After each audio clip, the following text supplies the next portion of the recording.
Good evening, Wakefield. My name is Dan Sherman. I'm the chairman of the Finance Committee. I'm here tonight with, on my left, Doug Lyons, Superintendent of Schools. On my right, Steve Mayo, Town Administrator. And my far right, Phil Renzi, who's subbing for the chairman of the Capital Planning Committee. We're here tonight to discuss the financials for the town of Wakefield. We'll be doing this, I believe, for the 13th time for the town, covering all aspects of the receipts, accounts, and spending that we've had in the past. We'll be talking about fiscal year 20 in terms of what we're going to spend, and we'll also talk a little bit about the future and what we anticipate spending going forward. So I want to talk a little bit about the receipts. This chart goes through the receipts that we've received from the state aid, as in the one in the middle, the yellow. The bottom is our tax levy, which is the most important one. You can see how that's grown over the years from 1990 to 2018. We also have local receipts and all other receipts. I think it's noteworthy that from 1990 to 2018, our budget has basically tripled from roughly $30 million up to $90 million. Some really good growth. Our 26-year average is about 4.24%, and our 5-year average is at 4.85%. This allows us to cover all of our expenses and provide services to the town. This chart is an important one because what we recognize as the members of the Finance Committee that relying on state aid was not helping us. So in terms of steady income, the tax levy, the property taxes that you all pay is much more important to us and represents about 75% of all our revenue. Because state aid highly fluctuates from year to year, the state can cut us, so they can increase us. We determined a number of years ago to try to wean ourselves off of state aid. That has helped steady our income. It made budgeting much simpler, more straightforward. And if the state should cut like they did back in 2002 or 2003, and again in 2008, 9, and 10, those kind of cuts, although they hurt, they don't hurt as much because they do not represent the lion's share of our revenue. If I can jump in, Yeah. I think what is very interesting to me is that when you look at state aid, which once was 20% of our income, has now dropped to 10% of our income. And when you juxtapose Wakefield to other communities, say Lynn or Brockton or Lawrence or Lowell, where they're getting anywhere between 50 and 60% of their workable income from state aid, when they get a cut from the state, that really is a killer to them. Think about having half of your income cut in half. For us, 10% of our income, it's painful. We need to make some adjustments, but we can weather the storm. So I think we were forced to be weaned from state aid. So in some sense. In some sense. So it's worked out. I think that we've done a good job in that regard. And right now, our local receipts, particularly in excise taxes, local option meals tax, local option hotel tax, is almost equal to state aid. Yeah, I think that's noteworthy. It's sitting there roughly at 10%. And it was actually closer in 2016 than it is in 18 because the state has actually increased our aid the last couple of years. A little bit. So on local receipts, what this chart shows is a growth in our local receipts from 1997 going forward. And by local receipts, what we're really talking about is motor vehicle excise tax. That's at the bottom of the graph in blue. That is the lion's share of our local receipts. And you'll notice that when the recession hit in 2008, 2009, we had significant drop. It dropped down in 2010. It got to the lowest point. And as things recovered, that really pushed the local receipts forward. Increased to now we're about $4.2, $4.3 million just on new vehicles. The other big improvement, I think, over the years has been under the other excise taxes that get paid for other items that besides motor vehicles. So you sum the two together, you're looking at over $5 million on excise taxes. And included in here is also licenses and permitting and fees. The hotel and meals excise taxes are in here. That's a big piece of that growth. Fines and forfeitures, a little bit of investment income. In 2016, we had a big piece in the miscellaneous, which typically is things where, like, for example, we sold the Franklin School. We sell other piece of property that gets thrown into miscellaneous. And then 2018, we really didn't have any miscellaneous income to speak of. But in total, you can see that it's dropped a little bit in the last couple of years. And in terms of when we get around to talking about fiscal year 2020 and beyond, I've actually forecasted that level of roughly $7.5 million is going to stay level for at least a couple of years. Back to state aid for a second. You can see the change in that level in terms of in 2000 and 2001, 2002, we're getting over 10 million. It dropped, and now finally it's starting to creep back up again. For this current fiscal year 2020, we're expecting about 10.7 million. We do not have a final number yet. The Senate hasn't proposed their figure. The House and the governor have proposed a figure. So right now I'm slotting in 10.7 million for state aid. I'm not sure, Steve, where you're coming in on that, but I think it's roughly about 10. I think about 10.7, 10.8.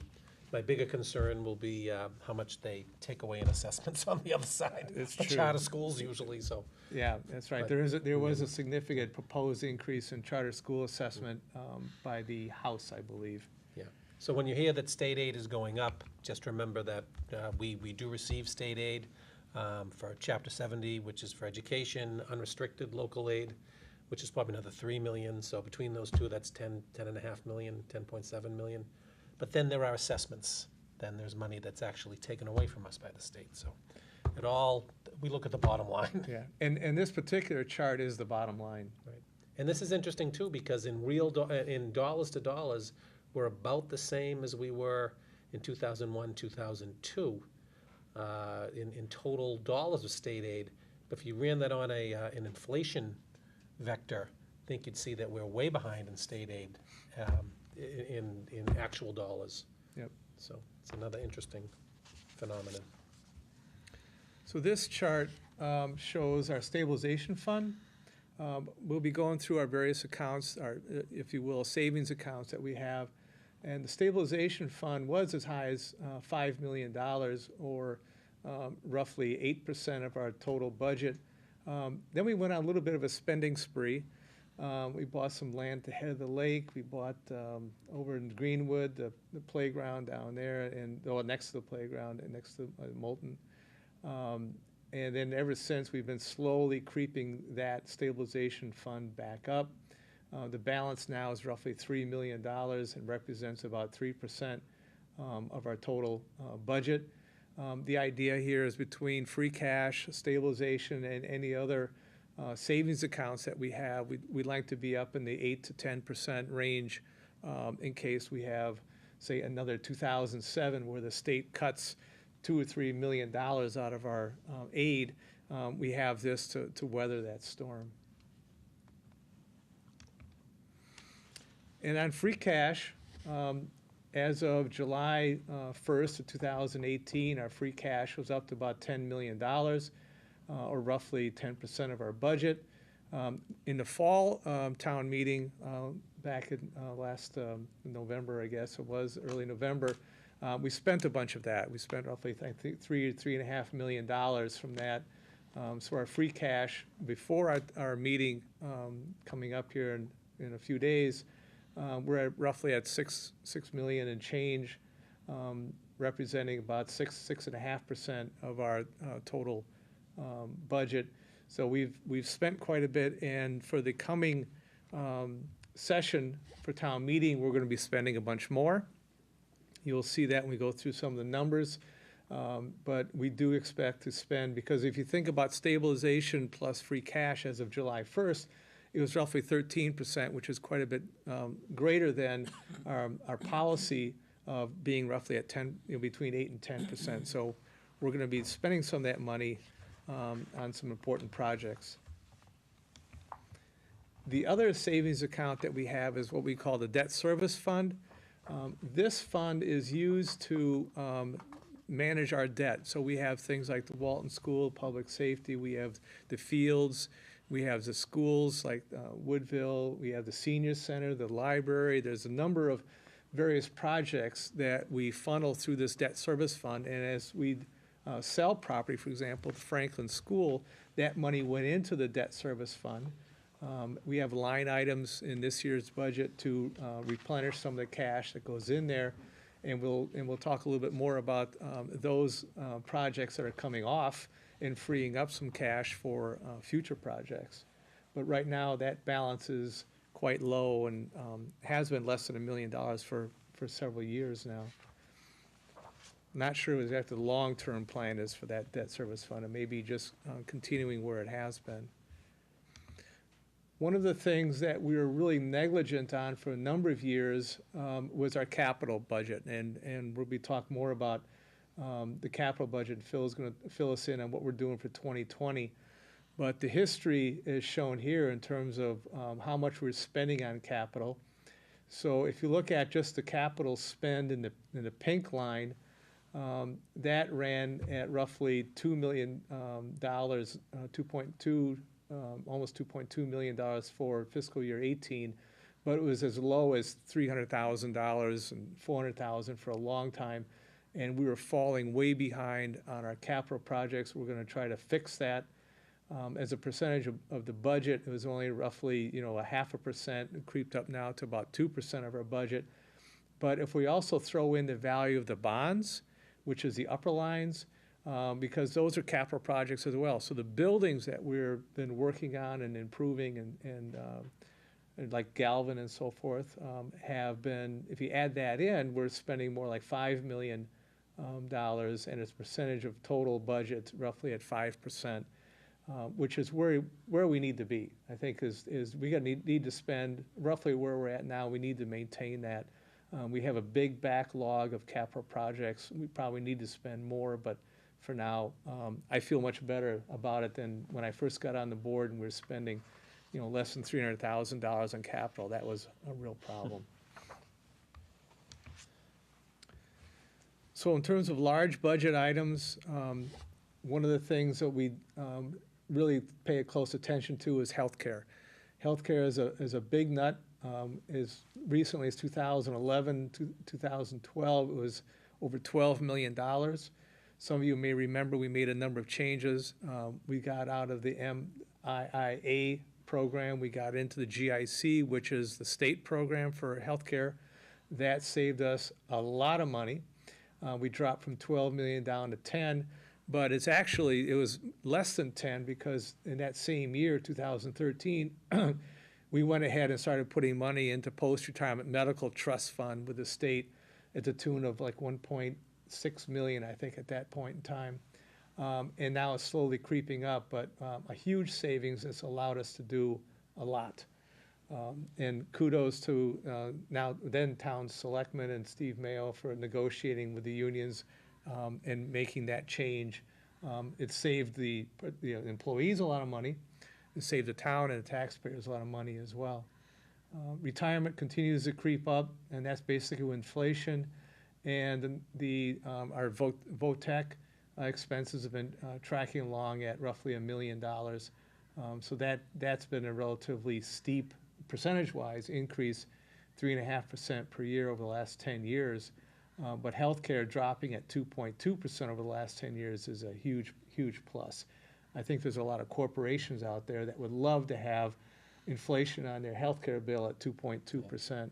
When you look at that healthcare line and how steep that curve is from 2000 to 2012, we were getting 10, 12% or more increases at the last minute with really very little. No warning. No warning. Right.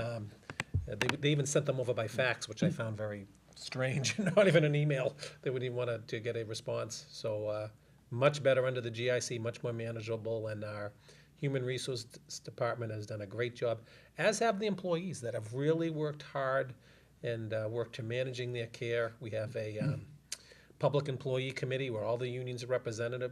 We meet at least once a quarter to go over the health care scenarios, and it's actually worked out, I think, better than we thought, and hope it continues, because that's a big issue for us. Yeah, and another thing I'd point out is when we did have those big increases in 2010, 2011, that entire increase hit our budget. We had some of to pay for it, and we had to do some cuts in services and so forth, and some of you may remember that. But what we have in our position today, though, is much better off because of the Post-Retirement Healthcare Trust. We now have roughly $14+ million in that trust. So if the GIC, for example, would hit us with one of those 12% increases, our budget wouldn't have to absorb the entire hit. We could use that trust as a buffer and use some of that money to cover the increase and replenish it over time. So if we do get hit, it won't hurt quite as bad as it did back in 2010 when we got whacked by the MIA. So here's a little a chart on some of the larger budget items and the history there in terms of personal services, basically the salaries for all the employees. And in this chart, you can see the growth. So from fiscal year 14 through fiscal year 19, for example, the schools, in terms of personal services, increased from 24.2 million up to 32.3, a 5.9% increase per year. Fire is also at 5.9. So this includes not only pay increases and step increases, promotions, also expansion of the workforce. So if we're adding fire, if we're adding police, we're adding, for example, teachers, that's part of this number. So it's not like every single employee received a 5.9% increase every single year. That is not what happens. There is expanding workforce during this 5-year period that accounts for some of these changes. Police at 5.6, DPW 5.5. General government, congratulations, Steve, it only went up at 2.5%. But you haven't had any real growth in your population, I don't think. It's been pretty level, and that's the difference there. Human services went up quite a bit. We added some people, and that's a very small group, too. So adding one person can have a huge impact. And I think the recreation director, I think, came in there. And health came in there. So that's a little distorted. But the total increase over that 5-year period is at 5.7, which is higher than I'm really comfortable with because of our revenue increases, and we'll go through those numbers. But it's something that I think we've caught up on services. We're back where we need to be, and I expect going forward it won't be quite as dramatic as this shows. I would agree if we could stay there for a second, and maybe Doug wants to jump in, because I think during that time frame we went to all-day kindergarten. Correct. We opened the Doyle School. The library had Sunday hours, for example. That was another piece that came in there, and I know we added some police. I think the resource officer came back on board during that 5-year period. Right, but in the school piece, Steve's spot on, and I think Dan was alluding to this. In regard to the schools, we opened Post Academy, which is a new school that focuses on students in the 18 to 22-year-old population. We opened the Early Learning Center. We opened Doyle, which is a new school, and we also provided full-day K during that time as well. So I think that's important that there are more services in there. It wasn't, as Dan said, it wasn't just raises. Look, in fire, we added the fire prevention officer. That's right. We did change our philosophy that we have a officer on every piece now. So we have lieutenants and a captain as the incident commander going out. That was a change for safety. Library, Sunday hours, we talked about that, adds more people. Police, we added a lot of mission-specific positions, school resource officers, a lot more in the social services because of what's going on in that area. DPW, stormwater management, came in there. We also have a construction supervisor that is making sure that things are done right on the roadways and things like that. Did you mention the emergency management? Emergency management director is under the fire area too, another fire coming in. And in human services, we have done a lot more with social work, veteran services. We didn't really have a veterans division years ago. We've brought that in now. That's done a great job in recreation, as Dan mentioned. So these are services that people wanted, and luckily we were in a position to do it. So I would bet that you would look a little bit different when we go out the next 5 years. Yep. In terms of the total budget spend, when you throw in all the expenses and so forth, over the last 5 years, the schools had increased from roughly $29 million up to a $40 million budget for fiscal year 19, 6.4% annual increase over that 5-year period. Fires increased at 6%, libraries at 3.7, 5.4 for police, DPW 6.9, and general government's hanging in there at 2.9. Telling you. Total for 6.1 again, but this all relates back to the expansion of services, the Right. expansion of people, the actual, the non-salary portion of these budgets really have stayed pretty level. They haven't moved that much, but it's people-driven in terms of providing services. So fiscal year 20. So we've got a series of budget priorities that we decided that really made a lot of sense. And by we, we're talking about the schools, town administrator, the finance committee, and we're talking, what should we focus on this year? Town council. Town council got involved, of course. Public safety is always number one. I don't think that's not been number one for all the years we've been doing this, this presentation. Infrastructure has been a big focus. The fields and playgrounds is going to be a priority this go around. Business development, we'll see an article regarding the downtown. Education obviously is critical. And our buildings, we need to maintain our buildings. We don't need any water damage from bad roofs or anything like that, because that gets a whole lot more expensive in terms of the replacement. So for fiscal year 20, setting things up, our reserves are at acceptable level. As I mentioned earlier, we're about 9% of total budget. We are going to expand some services, and we'll see that in some of the numbers. We do have over $60 million of contemplated capital projects over the next 5 years. So, we look at that and say, we have a lot on the table, a lot of money that could be spent. And Phil's going to talk a little bit about those. Things that got delayed, pushed back. The hotel and meals taxes continue to give us a nice lift. Good income there. Another nice plus is our snow and ice overdraft for fiscal year 20 is a big zero. So far. Yeah. It's still, it could happen. No, it's not going to happen. It's okay. Positive, think positive. The glass is half full. That's a big plus, because we had an overdraft of, what, 800,000? 600 or so. 600,000 Yes, yeah. the previous year. Yeah, one year we had $1 million plus. $1 million overdrafts. plus. That really hurt. That hurt. We did get some money back. If you went way back in the beginning, we got some money back from FEMA on that, one of those miscellaneous, but it's only a percentage. It doesn't cover the whole thing. Yeah. So. We're going to be focusing a little bit on the DPW building on North Ave. That needs some help. And as I mentioned earlier, we have a significant draw on free cash to fund some of these capital projects and to do some additional funding on the schools. Also for fiscal year 20, in the backs of our mind is things that we have for example, what we owe in debt. We have $66 million that we owe on various projects. This is both the outstanding balance and interest payments is roughly at $66.4 million that we'll have to pay over the coming years.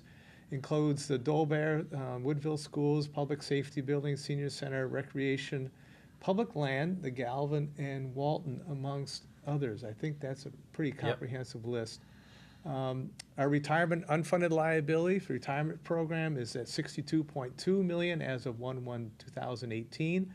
So that's a big debt we have. And our other post-employment benefits, i.e.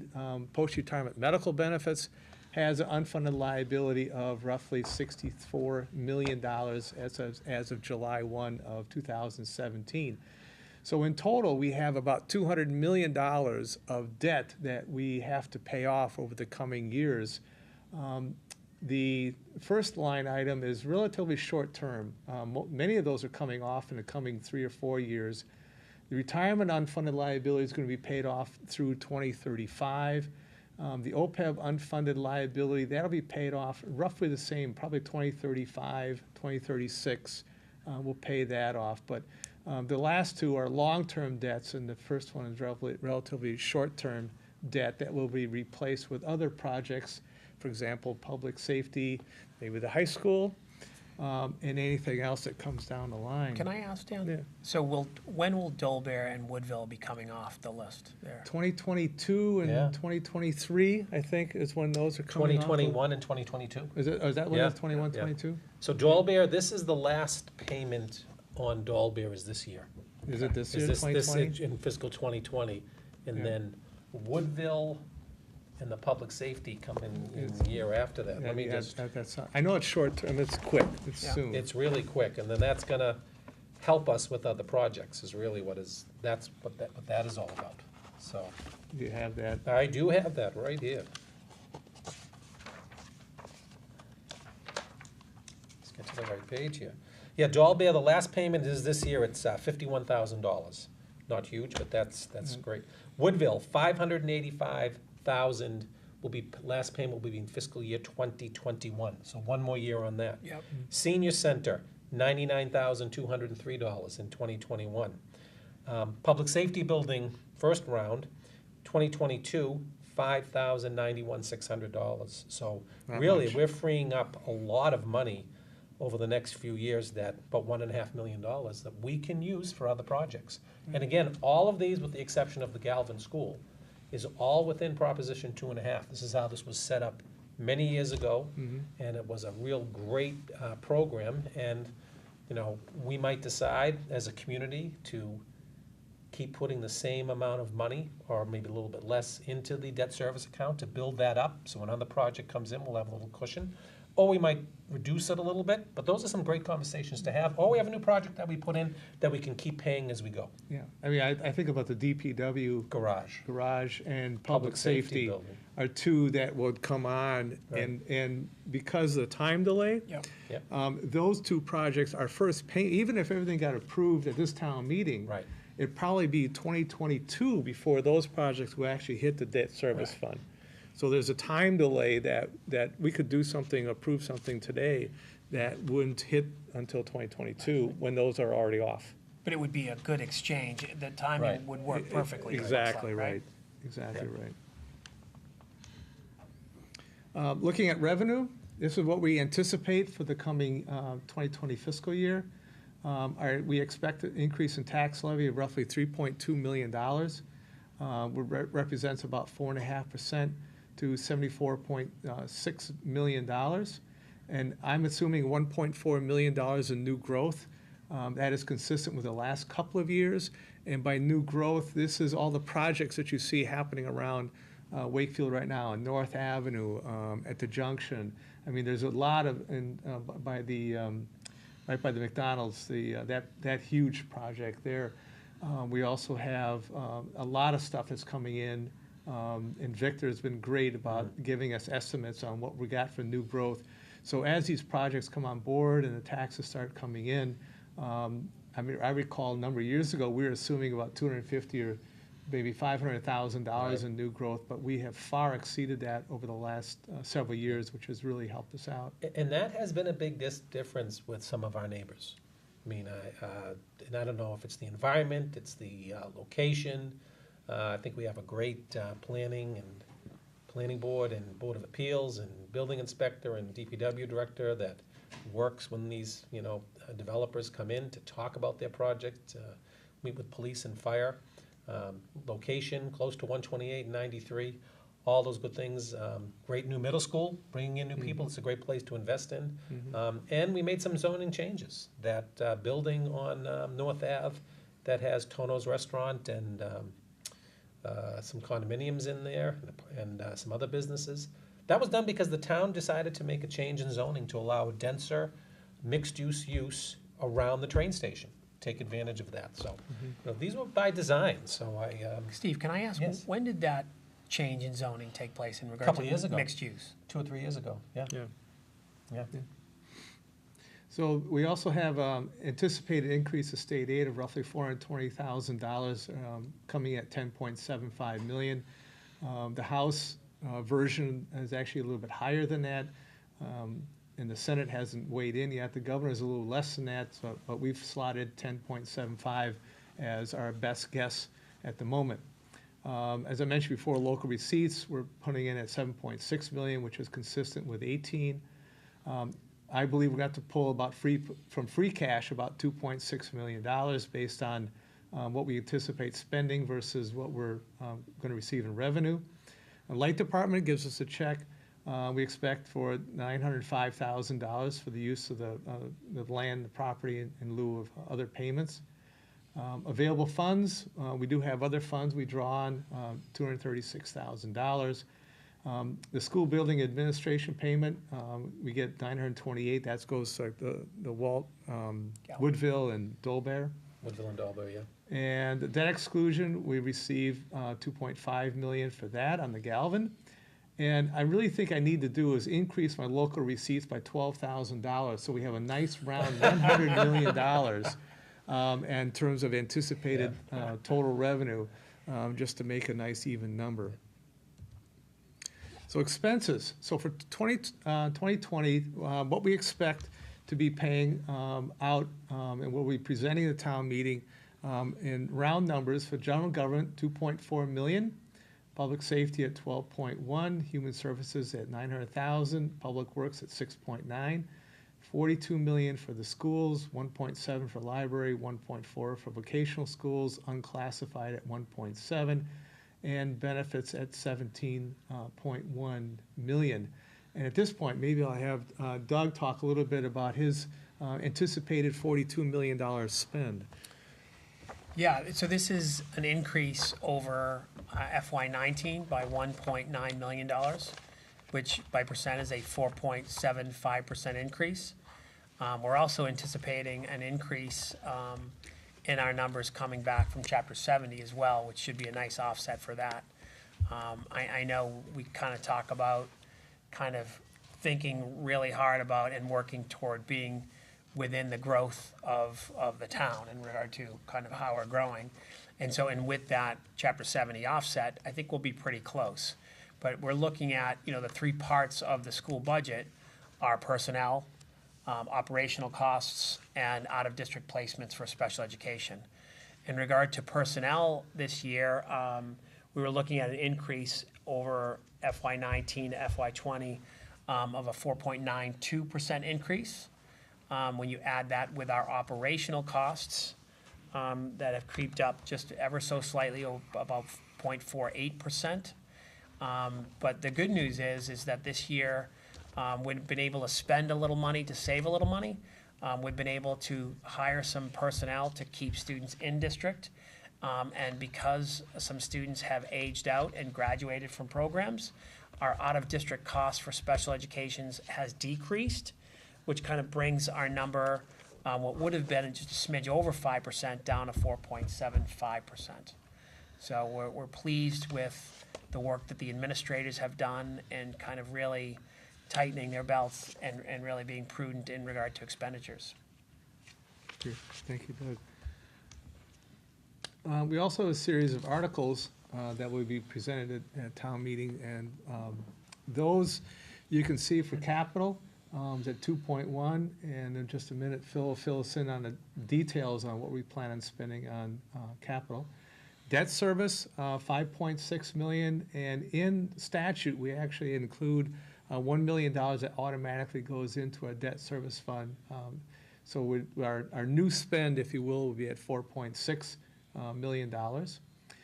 Dealing with our trash and recycling and so forth is coming in at $2 million. Roads and sidewalks, this is new on the sidewalks, new spend, and roads. The Finance Committee is actually increased in terms of recommendation what came from Town Council at $500,000. We've increased it to $750,000. The Finance Committee felt that we really need to spend more on our roads. Lots of potholes out there, lots of problems, and we need to do something about that. We have an article on rehabbing Blatz Field, which is just a short distance behind us, in terms of making it a very good softball field for the high school women, and what they play on now needs some dramatic improvements. So we'd be looking at $200,000 for that. Many of you have been seeing lots of news in the item regarding downtown improvements. So we have $400,000 for that. Actually, the total spend's $500,000. Some of that's coming from our enterprise accounts. DPW garage, a feasibility study for $100,000. $600,000 for overlay.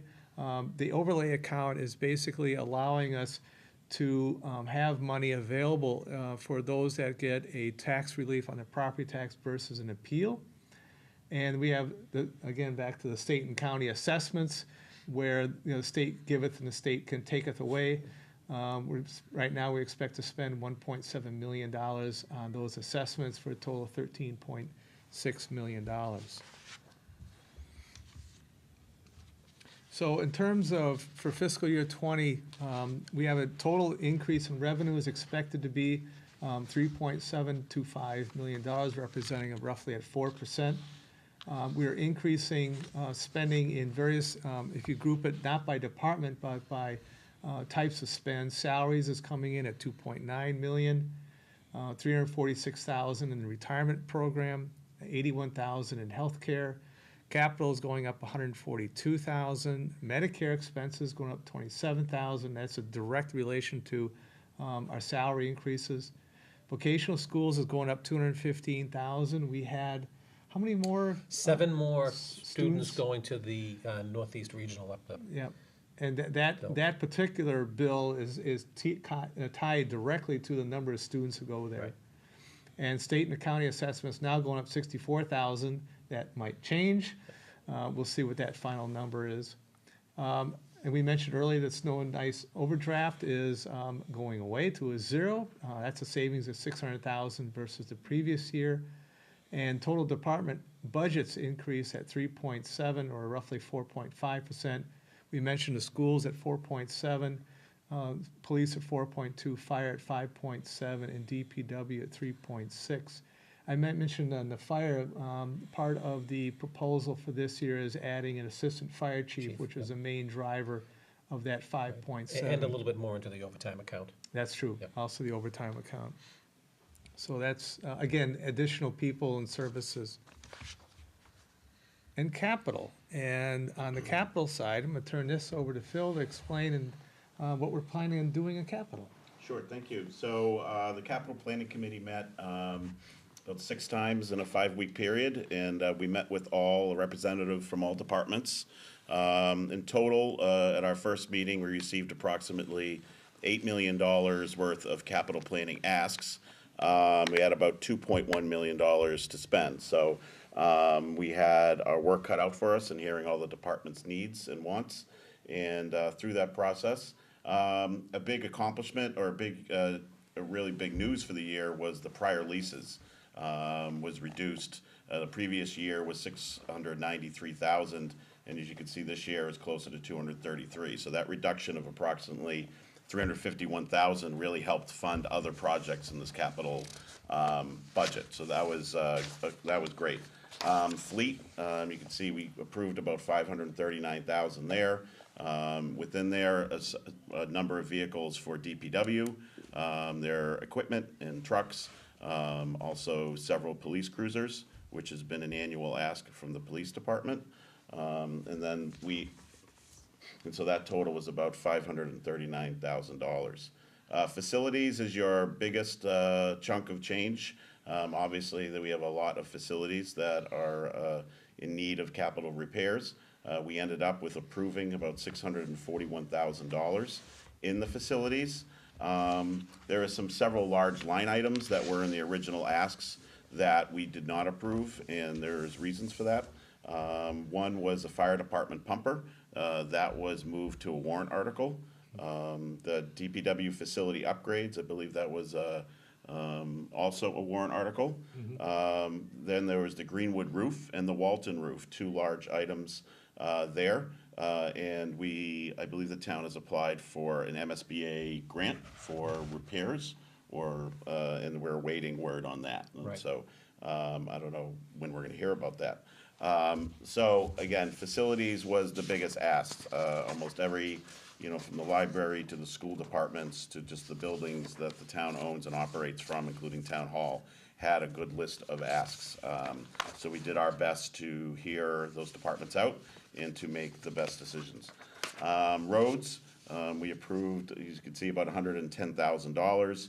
That was for repairs to cemetery roads, some townwide parking lot repairs, and then also some drainage repairs on Quarter Street. So that was part of the roads line item. Fields, parks, and cemeteries. We had a couple school playgrounds on the list this year. The committee approved a Greenwood playground as a community build, so that is something for the Greenwood people to be waiting for and to hopefully volunteer with that. The other big news is the Veteran Field Tennis Court, which has been sitting closed for a number of years. I don't know how many, but at least a handful, I'd say, right? Yeah. So Maybe that, 10. so this is a full refurbishment. You know, everything needs to be dug up and relaid and restriped. It's going to be tennis and pickleball, I believe. Tennis and pickleball, So I think that would be a great. We all felt in the committee that would be a great addition to that part of town right next to the lake. So we're very excited about those projects. And the miscellaneous category, about $165,000. We had some OSHA safety equipment, the high school walk-in freezer, Dolbear PA system, a new sign for the Civic Center, and they were also applied for air compressor fire breathing apparatus. There was a grant where if you paid 10%, you had a 90% grant for the apparatus, and so that was part of that miscellaneous line item too. IT, doing an amazing job the last couple of years in paring down and really tightening up their budget. And we approved about $83,000 worth of equipment refreshing and software upgrades and licenses. So that totaled about $2.1 million for the capital outlay. And then the water and sewer, again, different water,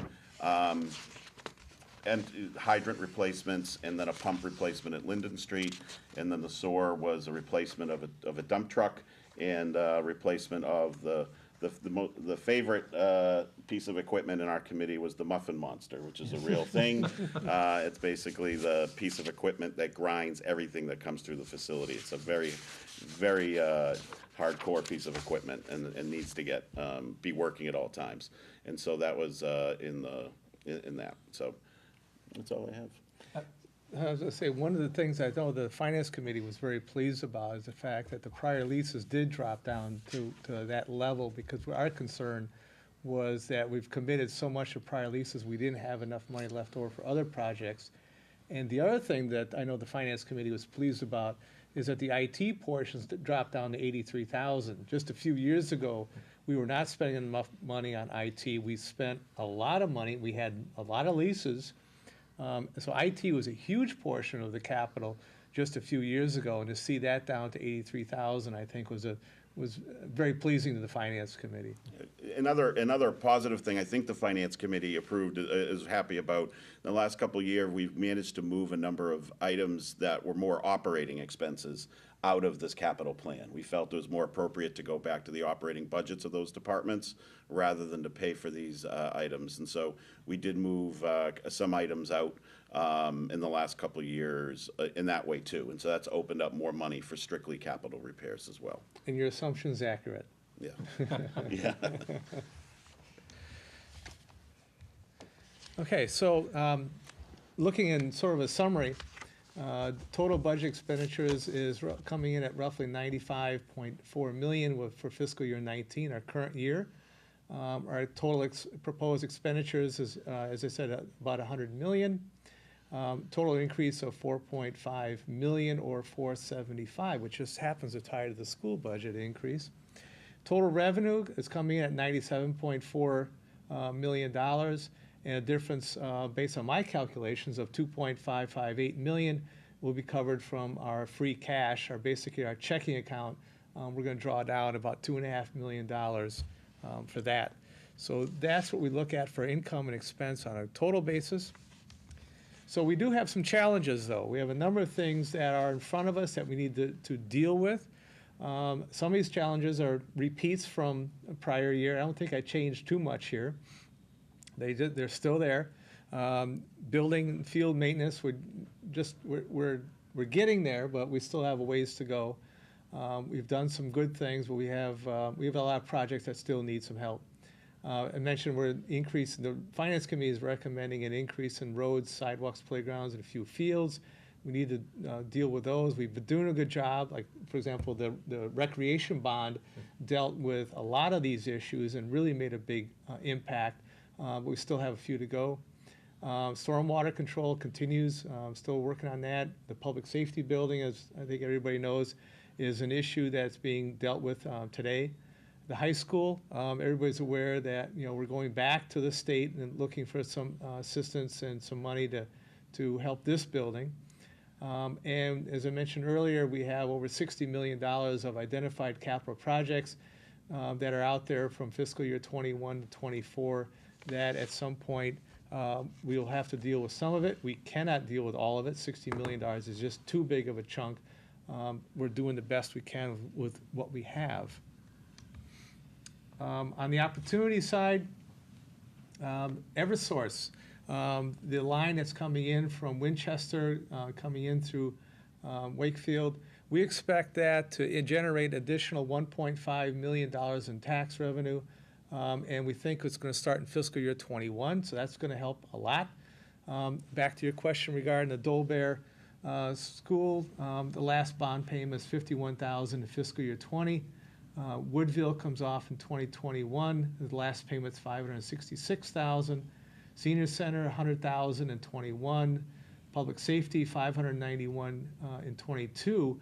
So basically a reduction of roughly $1.3 million in our bond payments that will free up for some of these other challenges that we have, other projects that are coming online, if you will.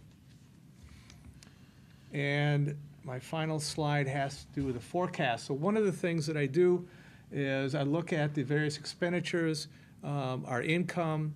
I make various assumptions regarding growth in all of these line items, the departments, the articles. I look at everything we've been spending and what we think we're going to spend going forward. So our expenditures, as you can see, my expectation is growth from basically $100 million up to $131 million in 10 years later. Income, this is tax levy, income, growth in local receipts, state aid, and so forth. I have assumptions regarding what I think those are going to grow at. And so there's a surplus or deficit. So again, our $2.6 million in free cash that we'll have to pull to plug that gap, to increase there in terms of costs to $475, and our net increase in income is at $207. That is net of the free cash. So that's why that's such a low figure. But then Eversource kicks in with our income increase in 2021 at 5.42%. But then going forward, you can see that it decreases from 393 all the way down to 312. And the reason for that decrease is Prop 2.5. We are limited in what we can do in terms of increases. New growth is the only reason that final column is greater than 2.5. I do not have new growth running as high as it has been, so I'm being a little bit conservative. And so in order to live within our means, that means our increase in cost has to be less than or equal to the increase in income. Otherwise, we're going to be into a deficit situation, which is not allowed, and we'll tap all our reserves to the point that they're less than our policy. So going forward, the kind of increases in cost that we've seen, based on my estimates, will have to be lowered going forward, or some additional unforeseen revenue, like another Eversource, comes in and helps us out. So we've had some good increases in revenue and income, but our cost increases are going to have to be mitigated going forward. So that's what I have right now as a best guess going forward. So I think that's my final slide. I think it's also important to point out when you look at that slide is that even with tapping free cash, about 2.6 million, I mean, we saved for that. I mean, we did very judiciously look at increasing that, that cushion, and it's still, at the end of the day, it's still really within our policy. Yes. So we talk a lot on the forecasting and, you know, Dan and I talk a lot on this about, you know, how much free cash do you have? I mean, it is to be used, and sometimes it's saving to do some projects, and I think we've gone through that mode and done some, so we'll continue to do that and look forward, and if these bode out, I mean, seeing those surpluses out there are pretty good, and we'll be building free cash again. Well, So- yeah, that's true, 'cause, but, yeah, for example, 2021, we're only adding $280,000 to free cash. So if we're now, right now, reserves are roughly at 9%, I would expect that they would be about 9% at the end of '21, probably again at 2022. It's not until we get out to 2026, 2027, that I think that 9% will start increasing to something a little bit higher. Well, we'll see. We'll see what the future holds.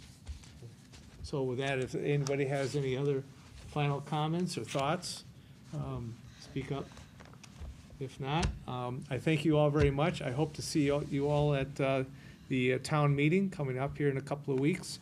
And with that, the Finance Committee, thank you Doug Lyons, Steve Mayo, and Phil Renzi for your input.